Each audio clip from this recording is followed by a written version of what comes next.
Estamos ao vivo. Estamos aí ao vivo. Quem já está por aí assistindo, vamos colocar aqui, ver como que está. Quem já está por aí assistindo, na rede social, Cláudia Moreira já está lá, Ana Paula já está no aguardo. Ah, que legal, bastante gente já assistindo. Aqui como compartilha na outra rede, eu e Volney, como que a gente manda o link para compartilhar o vídeo também no Facebook. Estamos tentando. Quem conseguir, Kátia Valente, um abraço, querida. Dando boa noite aí. Já estamos começando, então. Já vamos começar. Pronto, coloquei os comentários aqui. Peraí, eu estou tentando me achar aqui com... Eu não achei, Volney. A Cláudia, lá de São Vicente, turma querida, Odila, Ana Cristina, a Ana, a gente estava aqui falando no Zap, lá de São Vicente, Sidneia Escobar, bastante gente legal, muita gente bacana mesmo. Flávia, legal, legal. 3 minutinhos para a turma chegar, Carla Caroline, 3 minutinhos para a turma chegar e a gente já começa.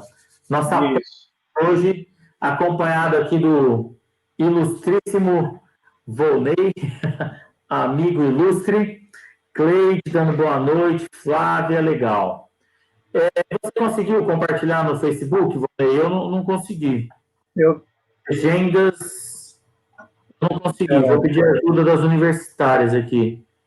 Clarinha e Carol. Ju, lá de Caçapava, Juliane, lá de Caçapava, legal. Estou tentando aqui também, né? Oi? Estou tentando aqui. Eu não consegui. Não sei como compartilho o link.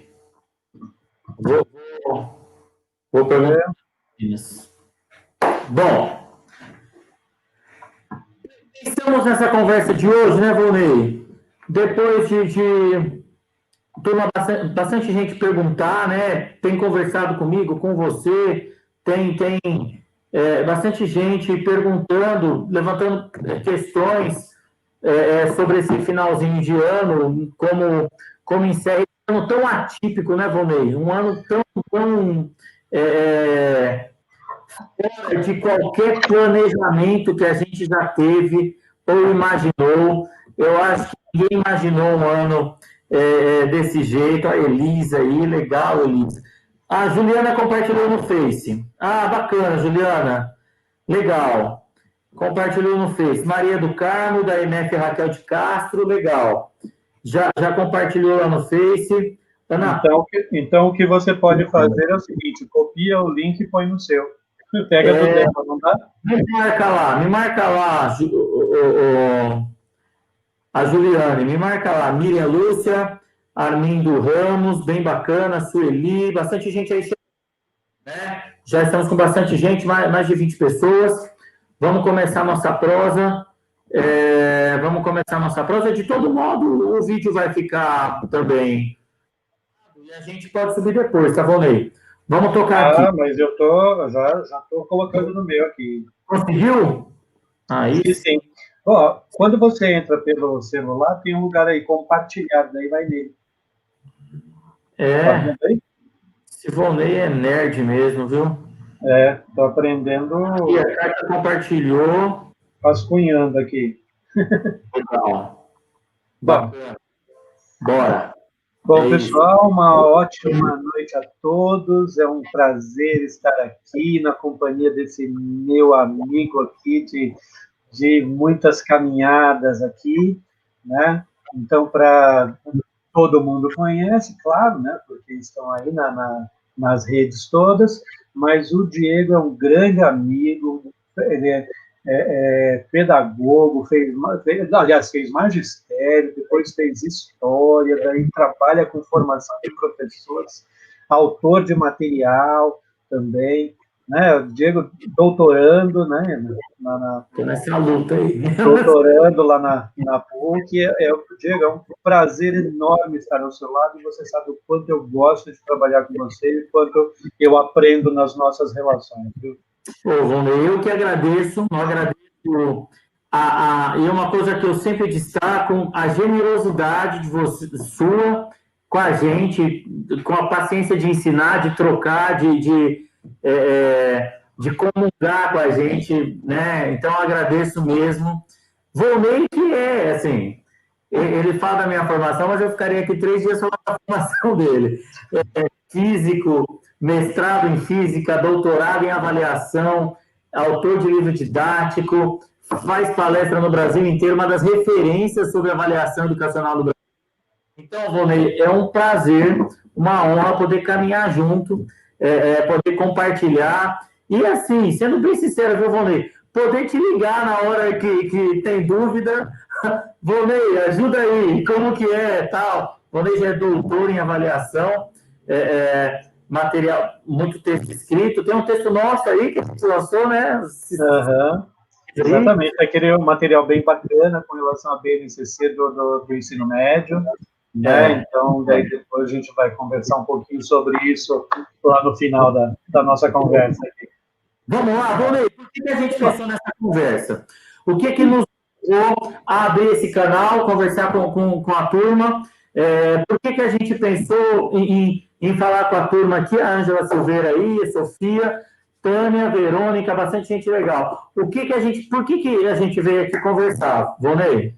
Então, a questão é a seguinte, nessas nossas... atualmente a gente fala andanças virtuais, né? Nessas nossas andanças virtuais aqui pelo mundo da educação, né, tanto suas quanto minhas, né, a gente conversando, nós temos nos deparado com professores, gestores e pessoas ligadas à educação de todas as formas, nos colocando muitas dúvidas e muitas perguntas sobre o encerramento do ano letivo de 2020. Né? Então, como encerrar esse ano letivo, né? Como trabalhar, como registrar, como contar, como tudo que foi feito esse ano, se a escola vai reprovar ou não vai reprovar, como que a escola vai fechar o planejamento dela, o que vai fazer e como, né, e como isso vai ligar depois com o início de 2021. Né? Então, a partir, né, Diego, dessas perguntas todas, né, que foram surgindo aí nesse percurso, a gente teve a ideia de construir, né, de maneira conjunta esse trabalho todo aqui. Né? Sensacional. Vonei, você está me ouvindo? Estou ouvindo bem. Eu estou aqui ajustando o fone, eu estou trocando o fone. Turma, está me ouvindo bem? Dá um oi aí para mim, se estão me ouvindo bem. Se pela rede, você está me ouvindo bem. Eu coloquei um fone aqui da Clarinha, está com um chiadinho para mim, não sei como está para vocês. Se tá ouvindo bem. Tá sim, a Ana está dizendo para mim. Agora está melhor do que antes, viu? Antes estava um chiadinho, agora melhorou. Tá melhor? Maravilha. Então tá bom. Eu vou tocar então. Deixa eu ver se eu abaixo um pouquinho o volume aqui. Não sei se eu consigo abaixar aqui. Então, Ellen falando que está ouvindo bem. Tem gente aqui de Emei Maria Eugênia, Caçapava. Né? Aí. Tem um pessoal bacana aí. Né? Tá ótimo. Então tá. Ó, dentro disso que o Vonei falou, a gente tá dando eco, Ana? Tá dando muito eco? Eu vou baixar. Ana tá falando que tá dando um eco aí. Cláudia falou que melhorou. Então tá bom. Então vamos tocar. Para mim tá dando um chiadinho aqui, mas é esse fone aqui. Eu vou com esse fone aqui então, Vonei. Uhum. Temos recebido diversas perguntas de gente de escola pública, de escola particular, de professoras, de gestores. Diego, o que vale de registro, o que não vale de registro? E me surgiram muitas perguntas sobre avaliação, e aí vem perguntas sobre avaliação para mim, o que, que eu faço? Eu ligo para o Volney. Volney, como que isso serve de avaliação? Isso não serve? Como que a gente pensa isso? Como que a gente pode ter uma reflexão sobre isso? De maneira semelhante, Diego, de maneira semelhante, as pessoas vêm me perguntar exatamente isso também, mas eu sou professor, como é que eu posso fazer esse tipo de registro? Eu e de que forma, qual registro que eu faço que é válido para isso? Né? E aí também, quando se pensa nessa questão da gestão escolar, né, de como trabalhar com isso, essa formação desses professores também, a minha cabeça também vem dinheiro. Então, por isso, essa junção aqui. Exatamente. Eu vou trocar o fone de novo. Fala comigo, Volney. Aqui eu estou te ouvindo muito bem, você me ouve. Quando você fala sem o fone, fica legal também. Agora eu estou ouvindo. Tá bom. Então vai assim, tá ótimo. Vamos que vamos. Então, foi essa junção aí do que perguntava para mim, do que perguntava para o Volney, a gente conversando no final de semana, falou, Volney, vamos fazer alguma coisa? Vamos ver se a gente chama a turma, conversa, produz algum vídeo, a turma compartilha depois, pensa em alguma proposta para isso. Foi nesse sentido que surgiu essa nossa prosa de hoje. Perfeito. E aí, Diego, nesse sentido, né, queria te perguntar o seguinte, como é que a gente pode fazer, né, esse registro de tudo que foi feito na escola? Porque, por exemplo, eu já disse isso outras vezes, né, e vou repetir agora. Eu me recuso a aceitar a frase de pessoas que dizem que esse é um ano perdido na educação. Tá? Eu me recuso nisso, porque mesmo para aqueles alunos, para aqueles estudantes que tiveram pouca coisa ou quase nada durante esse percurso, no mínimo a escola tem que procurar trabalhar com isso para tirar as aprendizagens que saem daí, desse processo, sabe? Mesmo que se não está fazendo isso agora, que faça no retorno. Seja um retorno esse ano ou seja um retorno ano que vem. Né? Perfeito. E a escola tem que trazer isso. Não podemos deixar que essa frase do ano perdido cole na escola. Perfeito. Eu acho que é um grande equívoco. Eu escrevi um artigo sobre isso na coluna da semana, que ano perdido é a criança que morreu. Exatamente. Perdido é a vida que a gente perdeu. Então, Isso. trabalhando, gestor está aí se desdobrando para fazer o que dá e não é perdido. A gente tentou fazer alguma coisa essa criança aprendeu. Acho que a gente pode melhorar, sempre pode melhorar, mas se o ano tivesse sido normal, também teríamos o que melhorar. Então, e eu tive essa conversa, exatamente nesse ponto que você está tocando, eu tive essa conversa durante essa semana, inclusive com profissionais da educação do Pará, né? Porque eu tenho desenvolvido um trabalho lá no Pará, juntamente com o Centec daqui de São Paulo e a Fundação Vanzolini, um trabalho lá com relação à implementação do ensino médio em tempo integral. Né? Não só ensino médio em tempo integral, mas ensino médio integral, né? Que são duas coisas que são diferentes, mas que é importante que a gente pense de uma forma conjunta.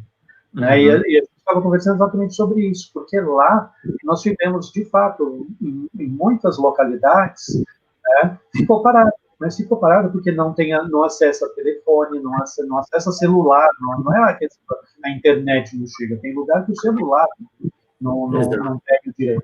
Então, aí a gente esteve conversando sobre isso, porque mesmo nessas localidades, os professores se desdobraram para disponibilizar algum material escrito para os alunos, alguma orientação para eles. Em muitos locais eram utilizadas estações de rádio locais. Sim, né, sim. Para essas coisas. Então, os professores, os gestores, todos estão se desdobrando ainda, não é no passado, é no presente. Estão se desdobrando ainda para conseguir atingir o maior número de estudantes. Né? Perfeito. E aí, nesse contexto todo, essas atividades todas foram desenvolvidas, alguns locais mais, outros locais menos, assim. Como é que a gente pode pensar em estabelecer o registro dessas atividades para fazer esse processo todo de documentação da escola, que a escola precisa ter uma documentação sobre o seu ano de 2020, né? Como é que isso pode ser feito, vinculando isso com o desenvolvimento das competências? Legal, legal. Essa pergunta é muito boa. Eu quero tentar elucidar, pôr um pouco de luz sobre essa problemática que o professor está dizendo, está sofrendo, quem está na sala de aula, quem está na escola, né? Primeiro, a gente precisa pensar uma coisa interessante, que é o formato diferente. Eu não posso olhar o registro da forma que eu olhava no cotidiano da escola. No cotidiano da escola, a gente tem um registro feito de um jeito. Eu não posso olhar para esse registro da mesma maneira. Porque não é o mesmo diário, né? Não é o mesmo diário. Não é o mesmo diário. O aluno pode ter respondido a atividade pelo celular no período depois. Tem aluno que responde a atividade só no final de semana. O registro tem outra natureza, forma de ser feita. Quando a gente está na sala de aula, nós dois somos professores, a turma que está ouvindo é professora, a gente abre ali o diário, registra ali Revolução Francesa, quinto ano B, fui até o terceiro tópico. Voltou para a sala no outro dia, avança naquele tópico. Fez a chamada, está todo mundo presente, está registrado. A presença, ela já é de um jeito diferente. Porque a gente está contabilizando a presença pela participação no chat, nos fóruns, pela entrega da atividade uma semana depois. Então, e duas coisas importantes de lembrar, né, Diego, nesse momento agora, é que nós não podemos chamar isso de EAD.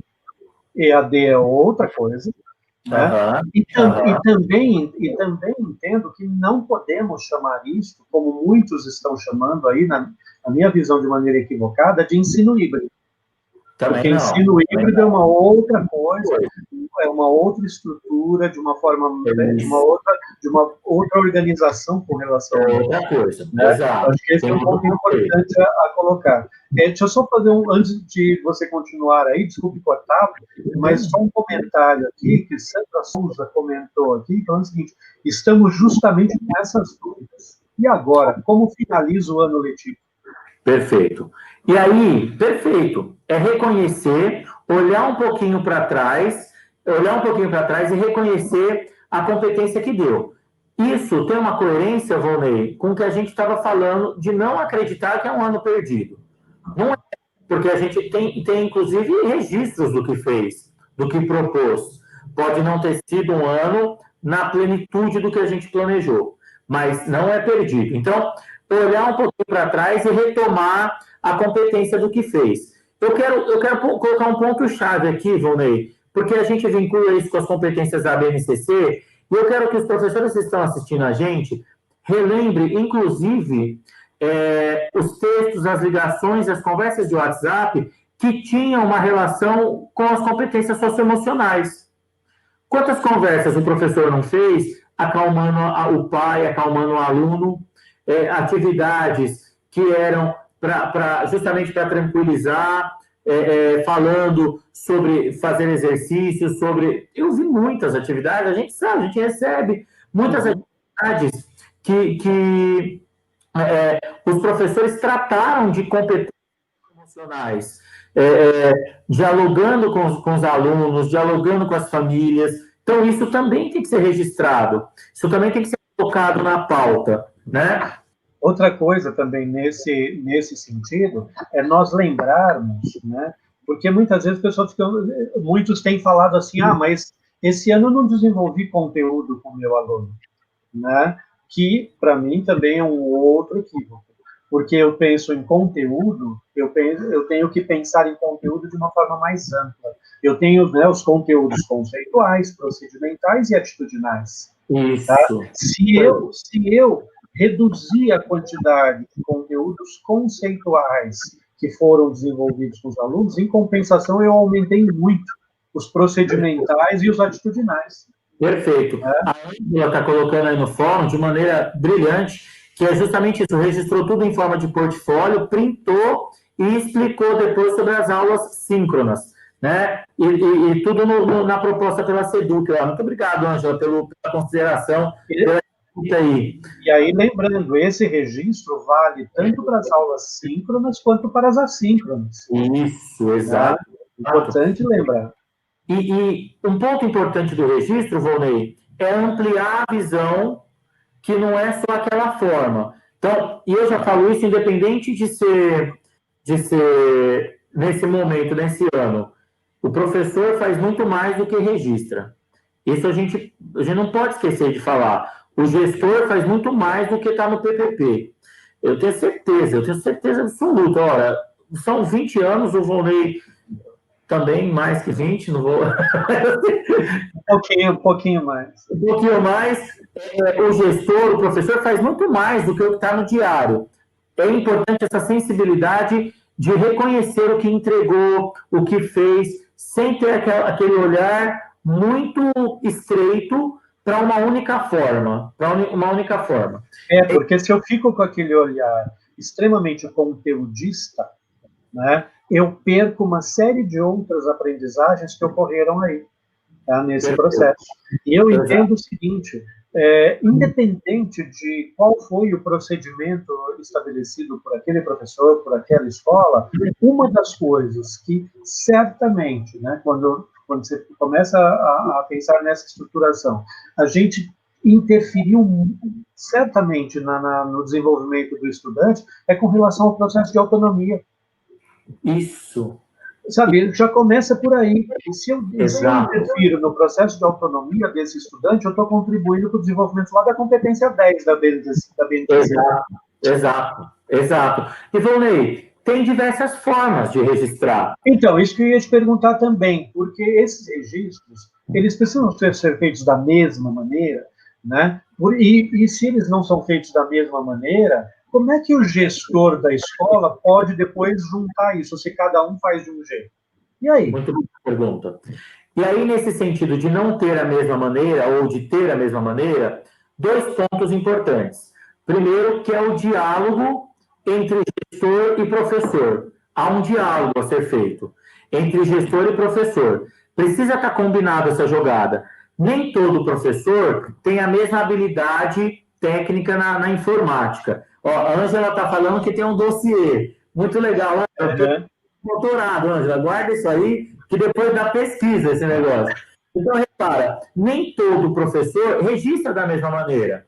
Eu, quando comecei a dar aula, eu tive professoras brilhantes, colegas, que me ensinaram muito, professoras mais experientes. E eu lembro muito de uma professora que ela tinha um caderno, Volney. O ano dela, a vida dos alunos estava naquele caderno. Ela tinha um caderno bonito, tinha florzinha, ela colocava foto do menino dela, ela tinha um jeito próprio de organizar naquele caderno. O que era conteúdo, o que era atividade, o que era projeto, estava tudo naquele caderno daquela professora. Era a forma dela registrar. Eu já gostava mais de mexer com as tecnologias, tal, eu registrava de outra forma. Numa época que a prefeitura nem tinha ainda tanto computador como tem hoje. Mas, assim, eu gostava de registrar em outro modelo. Há diversas possibilidades de registros, onde o professor se sente bem. Tem uma coisa que é assim, se a professora, que são instâncias de registro, o professor pode registrar primeiro num local e depois organizar em outro. Para alguns, pode parecer que dá trabalho, mas esse trabalho pode, inclusive, ser uma segurança sobre o que você tem feito. Pode até ser um momento de reflexão sobre aquilo que você tem feito, né? Pode até ser um momento de reflexão quando você vai transpor registros, né? De caderno para sistema. Eu brinco, a turma sabe que se for para fazer no Excel, eu demoro 3 horas para fazer no Excel. O Volney é ótimo em Excel. O Volney manja tudo de Excel. Cada um encontrando a sua maneira. vai encontrando o seu jeito de registrar, mas precisa pactuar uma forma de entrega com o gestor imediato, com o coordenador, ou com a Secretaria da Educação, ou com o diretor da escola, se for de escola privada. Precisa combinar a jogada, porque às vezes o caderno faz muito sentido para o professor, mas não necessariamente para... No contexto geral da escola. Então, nesse sentido, pensando aí nesse contexto geral da escola, é importante, né, e aí tendo agora o gestor para organizar esse processo, quando eu falo gestor, eu estou falando tanto do diretor quanto do coordenador pedagógico, né, quem estiver cuidando dessa parte, eu acho que uma das coisas importantes a se fazer nisso, é como você tem os professores com essas características absolutamente diversas, né, como você colocou, e não vai falar que essa é melhor do que aquela, ela é diferente, e muitas vezes elas vão se complementando, né? Eu acho que é importante para esse gestor, e isso também, agora levando lá na ponta para o professor, que ele possa começar a estabelecer categorias desse registro. Perfeito. Então, você tem um monte de atividades que são feitas, né? E aí você pode categorizar essas atividades.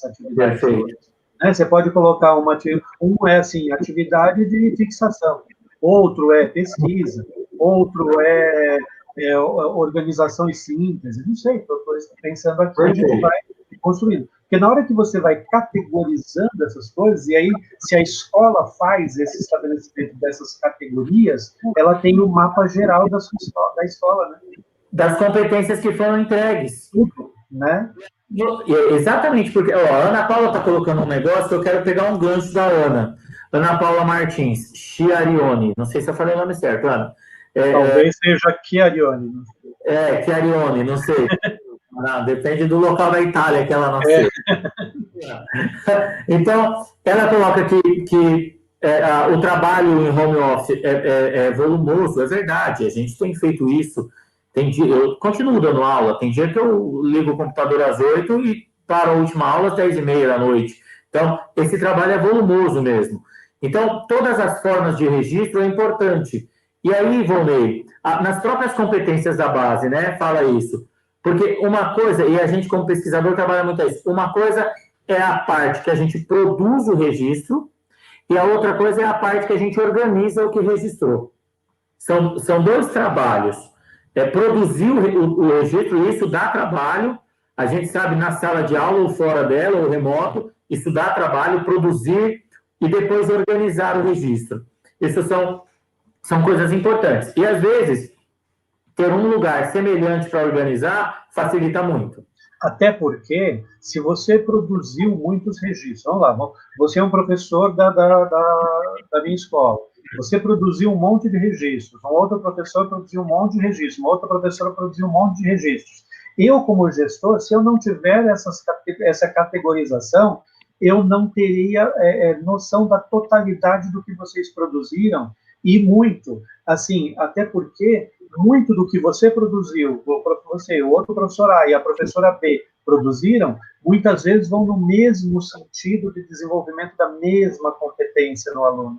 E se eu consigo categorizar isso, né, eu, como gestor, tenho um panorama maior da minha escola para que eu possa orientar o planejamento do início de 2021 também nesse processo, porque aí eu consigo verificar o que foi atingido daquele planejamento inicial, lá feito em janeiro, fevereiro, tá? O que foi atingido daquilo e o que não foi, né? Porque, e outra, não foi atingido isso, mas foi atingido essa outra coisa que não estava planejada lá, mas que a gente caminhou por ali. Né? Nesse gancho, eu quero fazer uma pergunta para você. A Ana está falando que é de Nápoles. Legal, legal. Que é de Nápoles. Napolitana? Nesse sentido, Volney, da pluralidade de registros, de organizar isso para o coordenador, fica claro, e eu acredito que a maior parte das escolas tem tido uma relação boa de gestão com o professor. Uma relação de parceria. Pelo que a gente tem passado, escutado em diversos lugares, as equipes têm ficado mais próximas, têm se ajudado. Mais até do que em momentos de aula normal, presencial. Mas... E eu diria, Diego, me arrisco a dizer que com as famílias também. Principalmente. Com as famílias também, porque o contato que foi estabelecido nesse processo inteiro com as famílias é um contato que era muito menor antes desse contexto em que nós estamos. Então, houve uma relação estabelecida de uma forma muito mais intensa com as famílias passaram a entender muito melhor o que o professor está fazendo na escola. Exato. E aí, nesse sentido, eu entendo que houve muito mais aproximação do que conflito. Né? Um ou outro registro de conflitos que a gente ouve, mas houve muito mais aproximações do que conflitos. Perfeito. Volney, momento merchan. A gente está com quase 60 pessoas. Quem estiver assistindo, chama um amigo ainda, compartilha, acho que ainda dá tempo. Compartilha no Zap, né, para a turma. Está no horário bom, às 7h30. Vamos mais uma meia horinha no máximo. Compartilha com a turma para vir pegar essa prosa ainda, essa conversa. E, Volney, quero te fazer uma pergunta, porque a gente está falando de registro, a gente está falando de parceria, e chegou muita pergunta para mim, você sabe, eu te liguei, chegou muita pergunta para mim sobre as questões da avaliação. E quando a gente organizou a nossa conversa, a gente pensou, vamos começar pelo registro, porque depois o registro é parte da avaliação. Se a gente não tiver registro, a gente não pode ter instrumentos de avaliação. Mas eu quero perguntar para você, e aí você como especialista do tema, o doutorado é sobre isso, os grupos de pesquisa sobre isso, o que pode ser considerado como instrumento de avaliação nesse contexto de aula remota? O que a gente pode considerar desse universo todo? A princípio, tudo. A princípio, tudo, porque nós temos que entender que a avaliação não é sinônimo de prova. Começa por aí. Né? E se a avaliação, o papel da avaliação, qual é? Não é o papel da avaliação não é simplesmente atribuir uma nota, atribuir um conceito. O papel da avaliação, como o próprio nome está falando, avaliar vem de avalere, que é dar valor, é atribuir um juízo de valor para alguma coisa. Né? Eu costumo dizer o seguinte, quando a gente está na fila do supermercado, tá? E você está lá com o seu carrinho cheio de coisas para passar pelo caixa, e daí você vai escolher em qual caixa você vai ficar na fila. Como é que você escolhe, Diego? Como é que você escolhe qual caixa você vai ficar? A qual caixa eu vou ficar? O que tem a fila menor? Beleza, esse é um critério. Eu, particularmente, não olho simplesmente a questão da fila menor. Eu olho a quantidade de produtos que tem dentro do carrinho das pessoas. Uma boa observação. Porque você pode ter uma pessoa só na sua frente, mas tem 2 carrinhos cheios. Uma boa observação. E a outra podem ter 3 pessoas na frente, cada uma com meia dúzia de produtos. Esse é outro critério. Outro critério é você observar a agilidade dos funcionários que estão trabalhando no caixa. Porque às vezes você tem funcionário que é mais lento, tem funcionário que é mais ágil, então é outro critério. Então, o que acontece? Nós temos que nos cercar de diversos elementos para poder fazer uma avaliação e falar, vou entrar na fila 2. Tá? Então, não é um único critério, eu entendo. Eu entendo que a gente tem que ter vários elementos. E isso eu trago para a escola. Né? Então, nesse processo, o tipo de pergunta que um aluno faz no WhatsApp para o professor pode ser um critério que você utiliza na avaliação. Olha a pergunta que ele tem, pergunta muito boa, deixa lá anotar. Outra coisa, o tipo, você está desenvolvendo uma atividade com os estudantes e ele fotografa o caderno dele para você. Isso pode ser um instrumento, na realidade, depende de qual foi a sua intencionalidade com aquela atividade. Sensacional. Tá? Esse é o ponto.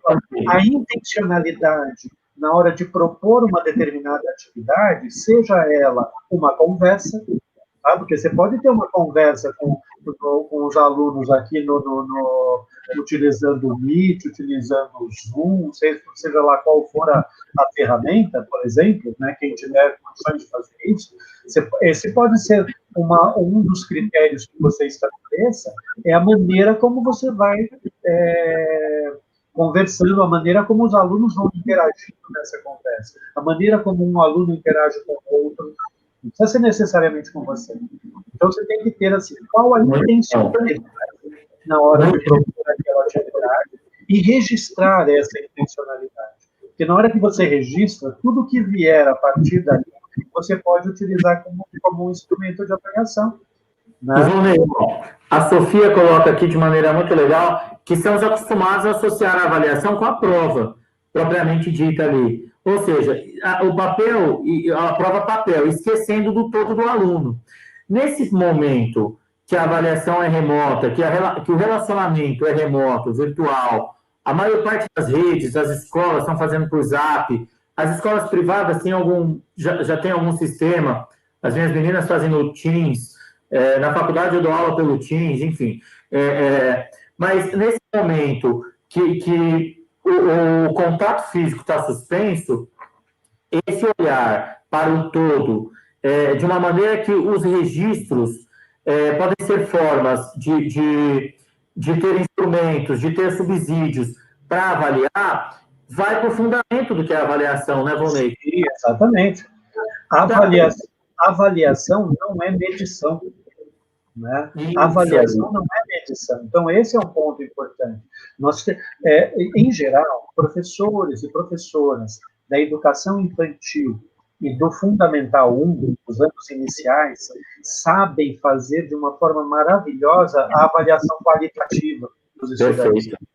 Que é uma coisa que os professores dos anos finais do ensino fundamental, o chamado Fundamental 2, e do ensino médio, muitas vezes têm uma dificuldade maior. Tá? Porque o especialista, né, o professor especialista, muitas vezes não consegue, por problemas diversos, não é culpa do professor. A gente tem que tirar essa ideia de culpabilidade nos processos. Né? Mas por outros processos, pela própria formação dele, ele muitas vezes não sabe ter esse olhar mais qualitativo. E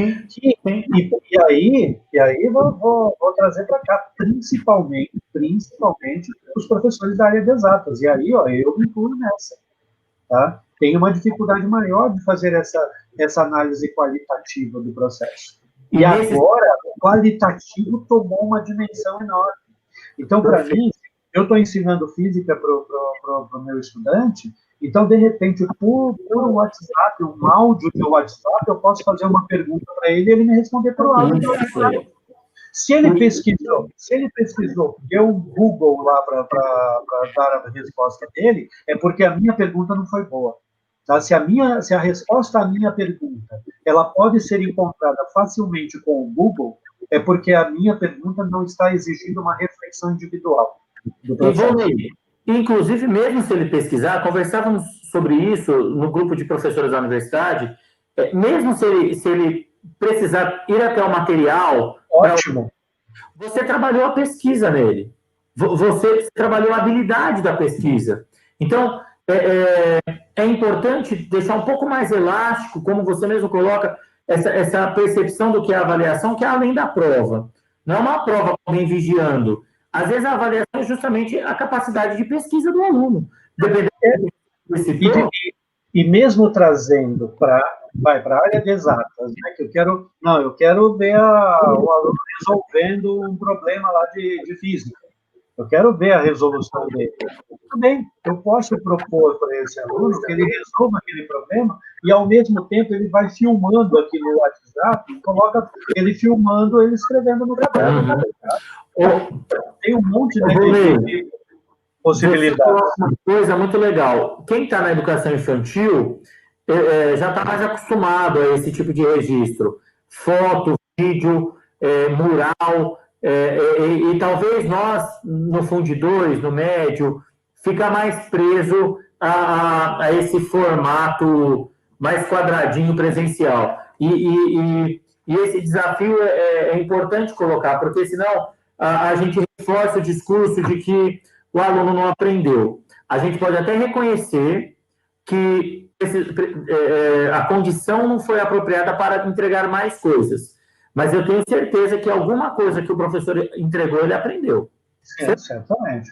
Alguma coisa que o professor enviou, ele pode não. Se o professor enviou 15 e ele conseguiu fazer 5, as 5 ele deve ter aprendido alguma coisa. Se o professor enviou 20 atividades e ele respondeu 10 no domingo, quando o pai dele estava com o celular e pôde enviar, essas 10 certamente foram significativas, foram importantes para esse processo dele, considerando esse cenário que a gente tem.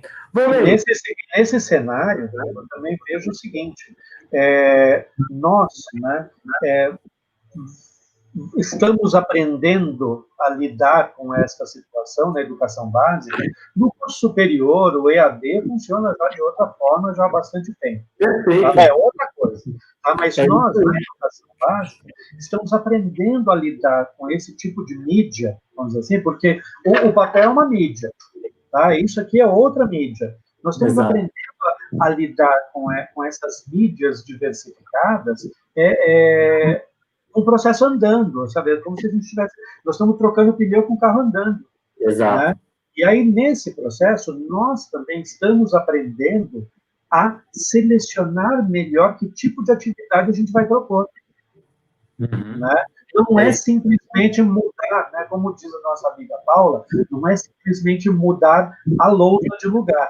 Sabe assim, ao invés da minha lousa lá que eu estou escrevendo, a minha lousa vira essa tela aqui para o aluno, para o estudante. Não é isso. Não é só trocar de lugar. Eu tenho que mudar o processo, eu tenho que mudar as atividades. E isso a gente está aprendendo ao longo do processo. Vou pegar 2 ganchos aqui. Primeiro, vou mandar uma boa noite aí para o Anderson, um abraço grande aí para o Anderson. O Anderson fez uma pergunta aqui, inclusive, pegando o gancho do Anderson, quem quiser mandar pergunta, por favor, manda aí no chat, manda a pergunta, a gente vai selecionando, o que der para a gente responder, a gente responde, senão responde depois, mas manda a pergunta aí no chat. Eu vou encaixar uma pergunta aqui, minha, com a do Anderson, tá bom? Então, vamos ver como e onde a gente pode registrar isso e de forma a facilitar a construção de uma métrica de avaliação. Como a gente pode registrar de forma a construir uma métrica. E dentro disso que eu estou perguntando, já vou encaixar do Anderson. O portfólio seria uma métrica? Esse portfólio seria um método de avaliação dentro disso que a gente está perguntando? Tá, vou dividir a sua pergunta em 2 partes. Tá? Boa. Porque uma coisa é o instrumento, o tipo de instrumento que eu utilizo, e outra coisa é a criação de uma métrica.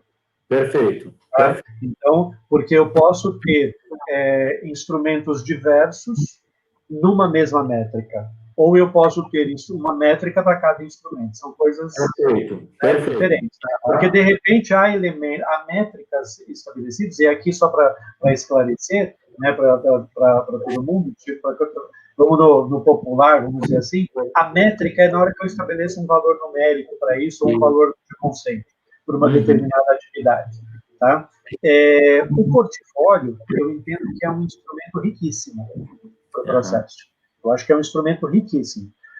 Só que nesse contexto agora, né, para que o estudante tenha construído um portfólio, e as escolas que não retornarem às aulas nesse período agora, como é que o professor recebe esse portfólio para ele avaliar? Também vem de forma digital? Você começa a criar, de repente, alguns outros empecilhos. Eu entendo que o portfólio, ele é riquíssimo, mas eu entendo que ele tem algumas dificuldades quando você não está nesse momento presencial. Tá? Porque você vai necessitar de recursos, por exemplo, recursos técnicos para esse aluno fotografar, escanear, porque imagine o seguinte, pessoal, eu vou estabelecer como critério o portfólio, tá? E aí no portfólio que o meu aluno faz, para ele me encaminhar, ele fotografa cada página do portfólio dele, da pasta dele do portfólio, para me encaminhar. Eu, como professor, vou ficar maluco para juntar essas coisas. Mas, vamos ver, uma ponderação. Pensando em metodologia de pesquisa, né?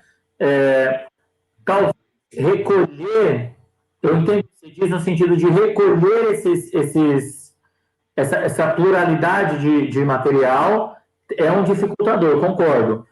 Mas é rico, é muito rico.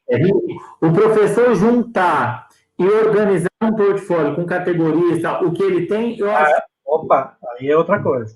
Então, eu entendo que, assim, o professor fazer a construção desse portfólio, de tudo que foi feito ali, coisa assim, é uma forma muito bacana dele organizar. Tá? E aí ele pode inserir em cada parte desse portfólio, por exemplo, atividades que os alunos desenvolveram, sejam de todos, sejam de alguns, sejam por salas, assim, mas não o aluno construir o portfólio para entregar. Eu acho que nesse contexto em que estamos, o aluno construir o portfólio, eu acho que fica uma situação mais complicada. Agora, o professor construir esse portfólio, agrupando aquelas atividades que ele foi recebendo dos estudantes, e ele categorizando isso, aí é bacana. Aí é bacana e é uma coisa muito rica, porque daí agora eu estou pensando no lado pragmático da coisa. Né? Nós sabemos, né, como professores, tá, que o professor trabalha manhã, tarde e noite, né? Sabe assim? Então, se não tiver de uma forma bastante pragmática também o recebimento das atividades que vão fazer, esse professor não vai conseguir fazer. E não é que ele não vai fazer porque ele não acredita, porque ele não quer, porque ele não consegue. Dá tempo de fazer isso. Então, a gente tem que pensar de uma forma bastante pragmática, no sentido de organizar, de ajudar nessa organização do professor.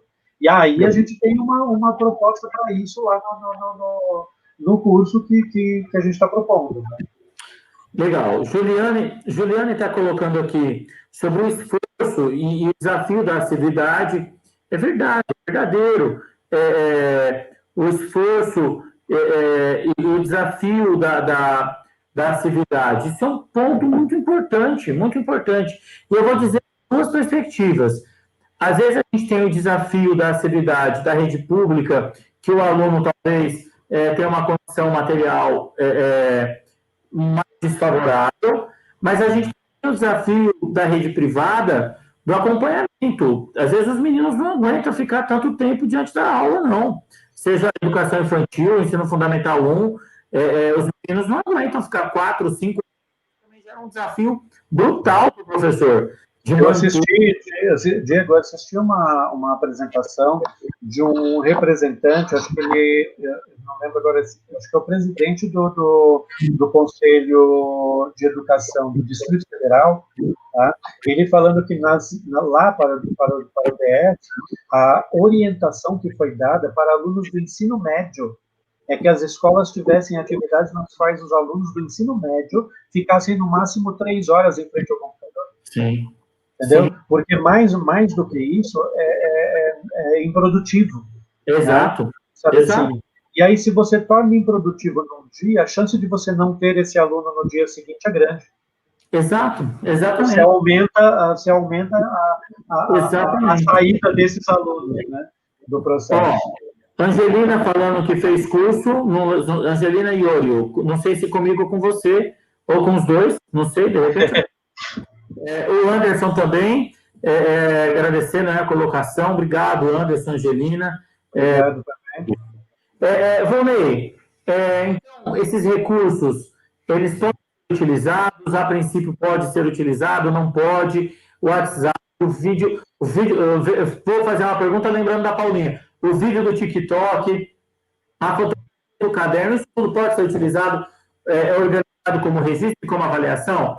Eu acho que pode e deve. E o professor deve já preparar as atividades, inclusive, prevendo a possibilidade de você ter diversos recursos, diversas mídias utilizadas pelos alunos. E aí esse professor ele pode categorizar isso. Né? Então, ó, nessa atividade aqui, esse estudante encaminhou dessa forma, ou eu propus dessa maneira. Nós temos aí 2 caminhos. Se o professor deixa de uma forma mais aberta a atividade, ele tem que estar preparado para receber de diversas maneiras diferentes. Perfeito. Agora, se o professor direciona, ele pode falar, olha, eu quero essa atividade na forma de um vídeo do TikTok. Eu quero essa resposta aqui na forma de um áudio no WhatsApp. Eu quero essa aqui na forma de um texto escrito no WhatsApp. O professor pode definir como ele quer também. Por isso que eu falei aquela questão da intencionalidade antes. O professor tem que planejar essa atividade que ele faz, e quando ele planeja a atividade, ele tem que planejar a avaliação ao mesmo tempo. Eu acho que uma coisa não pode ser pensada descolada da outra. Volney, e eu vou colocar uma pimenta aqui, porque, né, vamos passar as coisas sem uma polêmica? Não dá, né? Vamos passar batido, sem problematizar as coisas, vai parecer que é história. Não seria Diego, não seria Volney. Não é? Tem um aspecto importante, a gente vai falar do curso que vamos dar, né, Volney? Já estamos partindo para o final, vamos falar do curso que a gente vai oferecer, mas tem um aspecto importante para a gente conversar com os professores e deixar aí para refletir, que é avaliar o aluno com ele mesmo. Esse momento vai trazer uma avaliação do aluno do sujeito mesmo, e menos da classe. Porque o ritmo não tá igual. A gente não está falando de todos os alunos no mesmo espaço ao mesmo tempo. Então, eu preciso olhar para o aluno no avanço a partir dele mesmo. Então, você fala que cada atividade tem que ser programada, já pensando na avaliação, é muito assertivo, eu concordo muito com você. Porque, às vezes, o Joãozinho, você mandou 10 atividades, ele enviou 3, 4 dias depois. E a Maria enviou as 10 no mesmo dia. E eu tenho que avaliar o Joãozinho pelo Joãozinho e a Maria pela Maria. Agora, quando você fala isso, eu estou rindo aqui, porque eu entendo que isso tem que ser feito na escola presencial. Sempre. Não é só agora. Não é só agora. É na escola presencial também. Só que na escola presencial, quando você tem os 30 aluninhos ali todos sentadinhos, muitos ficam ofuscados, muitos ficam escondidos nesse processo. Quantos alunos não são invisíveis aos professores? Sabe? Então, esse momento agora, ele faz com que a gente traga isso para a reflexão, é um aspecto muito importante, né, que traz para a reflexão, e eu espero que isso volte para o momento presencial, que no momento presencial a gente também pense dessa forma, né? Então, né, eu tenho uma chave que eu utilizo em informações que quando eu falo sobre isso, que é o seguinte, né, 2 professores, né, fazendo a verificação ali, se as respostas dos estudantes foram corretas ou não. Segundo o meu orientador, a gente não corrige nada, a gente só aponta erros, né, porque o corrigir seria refazer o processo, tudo, né. Então, os 2 professores estão ali verificando se os alunos acertaram ou se erraram, e um dos professores fala o seguinte: pô, que bacana, olha só, o aluno tal conseguiu acertar uma questão, ele nunca acerta nada, olha que bacana.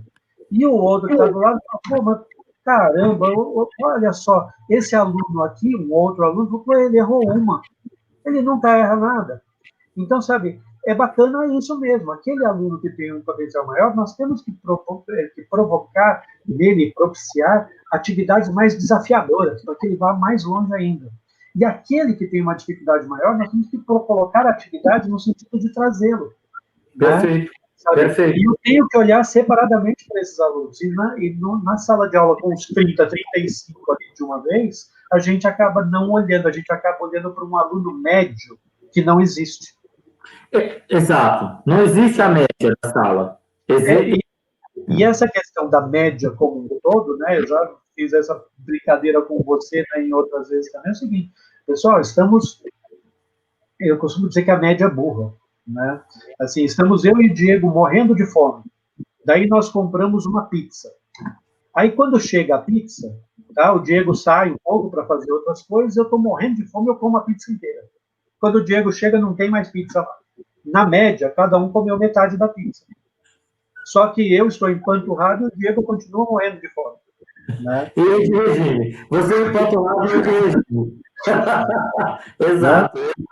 Volney, a Tânia coloca uma coisa bem legal aqui, que é sobre o grande... a Ana Paula coloca sobre esse padrão que o Estado está fazendo. Eu vi mesmo, eu acompanhei alguns diretores, coordenadores do Estado, essas 3 horas é excelente, mais que isso não faz o menor sentido.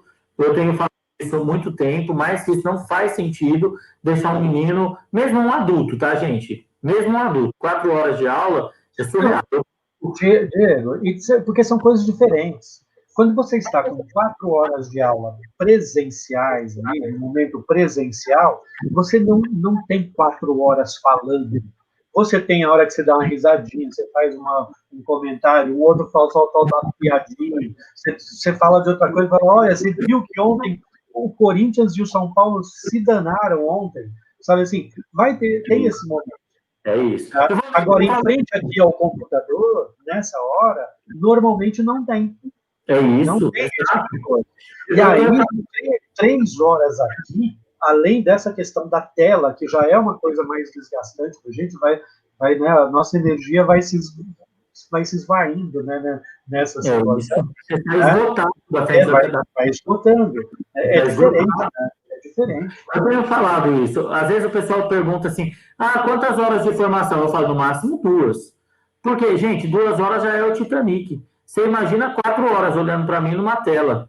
2 horas é o Titanic, 2 horas e pouco é o Ben-Hur. Imagina 4 horas olhando para mim numa tela. Não dá, não dá. E não tem recurso de hollywoodiano. E eu não sou o Brad Pitt. Então, a turma não vai ficar olhando 4 horas para mim na tela. É isso. Rapidamente, para a gente já passar para a terceira parte e finalizando, a gente está estourando o horário.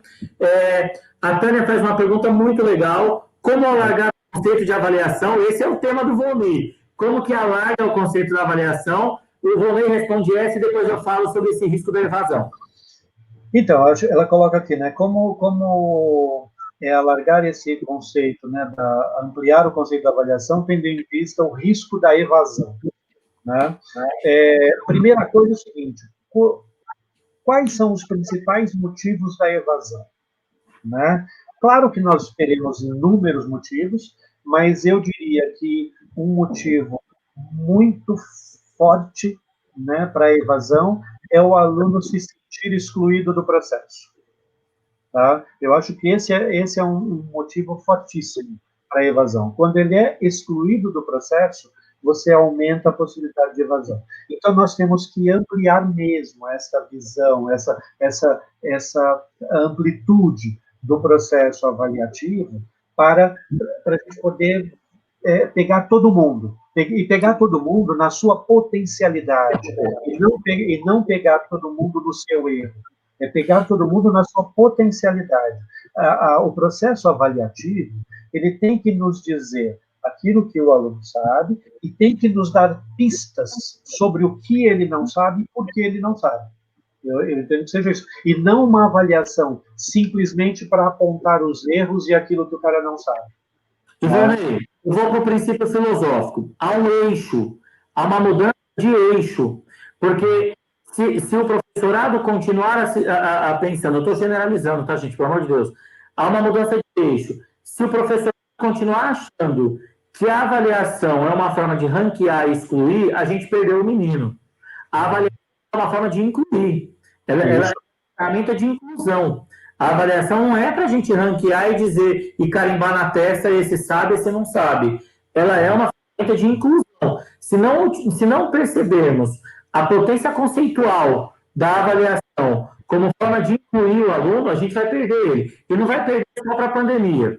A gente vai perder em qualquer situação. Exatamente. Momentos em que eu tive a oportunidade aí na minha trajetória profissional de presidir situações de conselho de classe no final de ano, né, que é aquela situação que você está definindo a aprovação, reprovação dos estudantes, né, claro que você tem lá os critérios oficiais estabelecidos. Normalmente, quem vai para uma situação de conselho de classe final na escola é aquele que não atingiu. É aquele que, se fosse um sistema puramente informatizado, sairia lá reprovado. Tá? Porque aquele que está aprovado, você nem é discutido naquela situação do conselho, estou falando só do conselho final, lá no último conselho do ano da escola. Quem vai para essa situação do conselho é aquele que, a priori, estaria reprovado. Então, não adianta para esse aluno que a priori estaria reprovado eu ficar olhando só o total de pontos que ele tem. Para esse aluno, eu tenho que olhar o seguinte: quais são as potencialidades dele e quais são as fragilidades dele. As fragilidades dele podem ser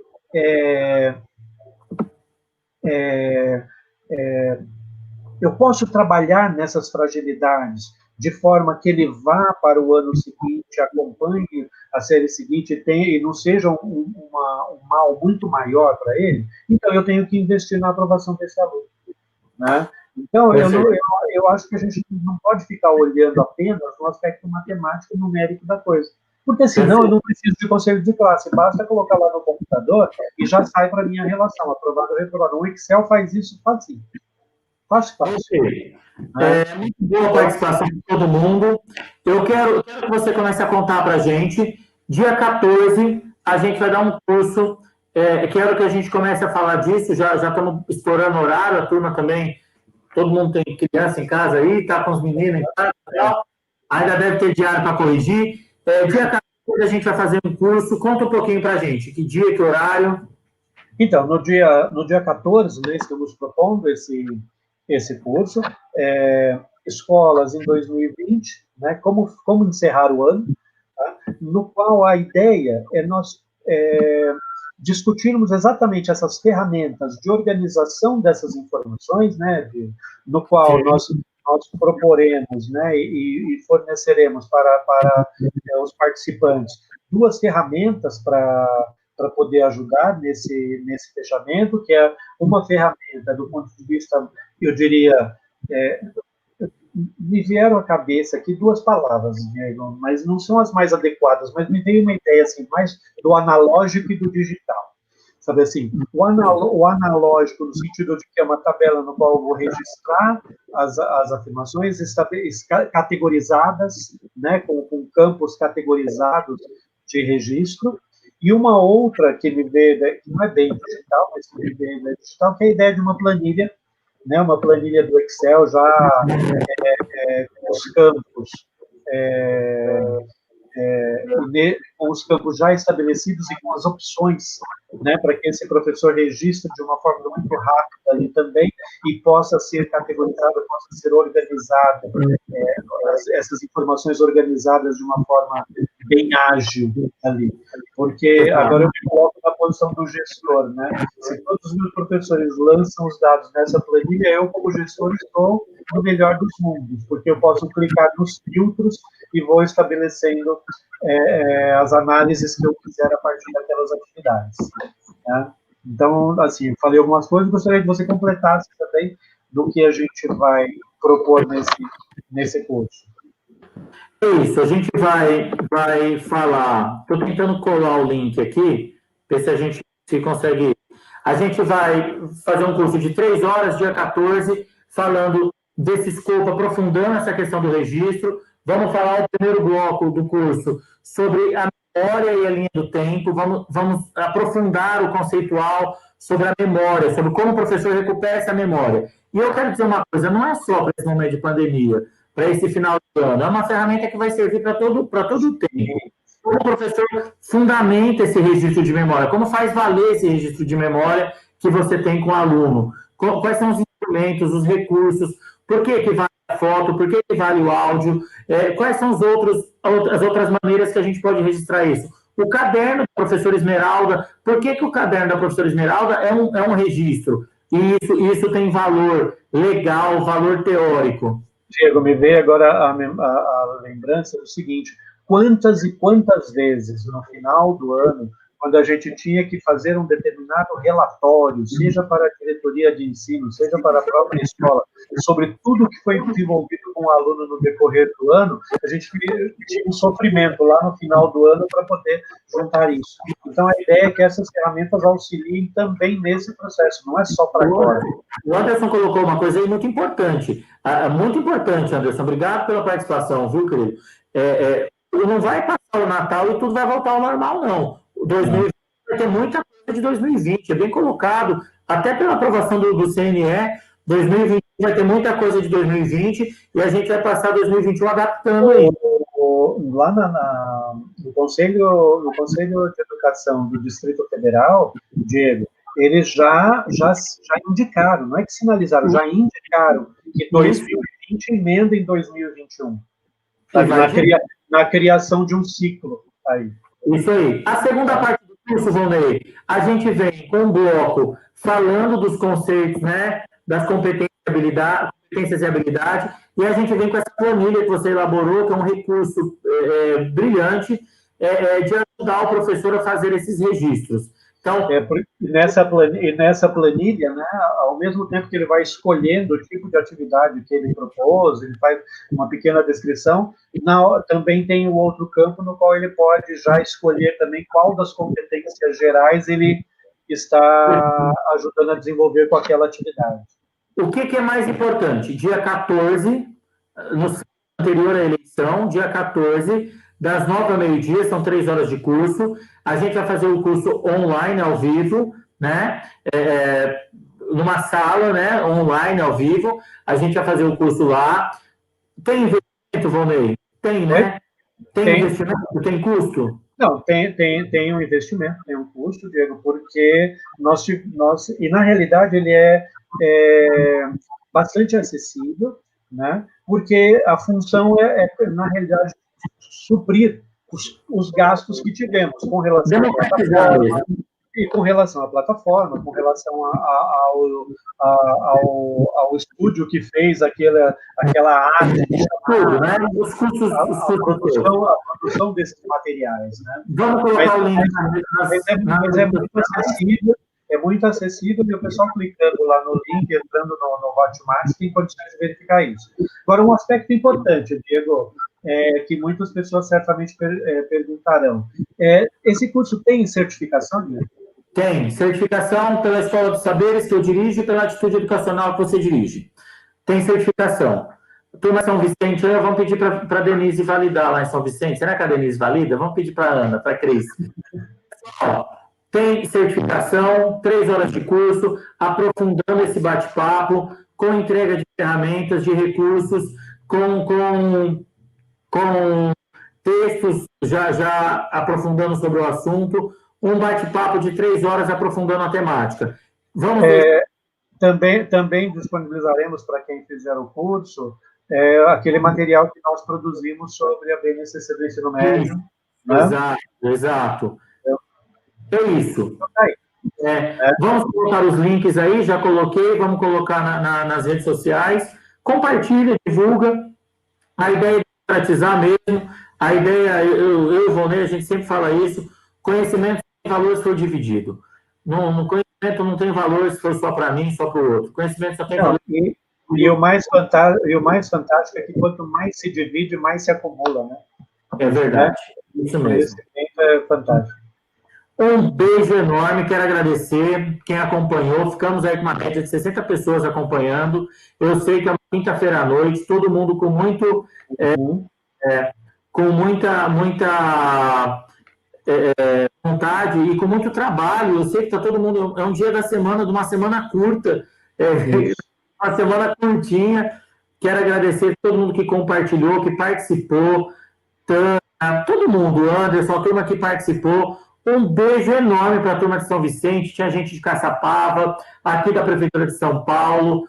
Um beijo enorme. E a gente volta a falar, né, Volney? É isso aí, pessoal. É um prazer enorme, né, poder conversar com vocês. Agradeço muito também a atenção, a participação de vocês, a participação no chat, que foi muito, muito rica também. Né? Estamos com uma expectativa muito boa com relação a esse curso, preparamos isso assim, com muito carinho, muito cuidado, né, Diego? E pensamos exatamente nessa questão do próprio custo da menor forma possível para poder democratizar e atender o maior número de professores e gestores nesse processo. Um grande beijo para todo mundo. Marcando uma agenda para você, Ana Cristina falando que você precisa ir para São Vicente. Eu concordo, Ana. Eu concordo. A campanha para o Volney falar sobre avaliação para São Vicente seria muito legal. Gente, um abraço enorme. Elaine Caçapava, Elaine, eu te sigo nas redes sociais, sou seu fã. Um beijo enorme, Elaine Mineiro, lá de Caçapava, Cleide. Beijo enorme para todos. Se cuidem, a pandemia não acabou. Se cuidem. Esse é um aspecto muito importante que você coloca, a pandemia não acabou, estamos observando aí na Europa a questão de uma segunda onda, temos que ficar muito atentos em relação a isso. Um grande beijo para todo mundo aí. Não quero perder nenhum amigo para essa pandemia. Beijo, pessoal. Diego, Um abraço a todos. até mais.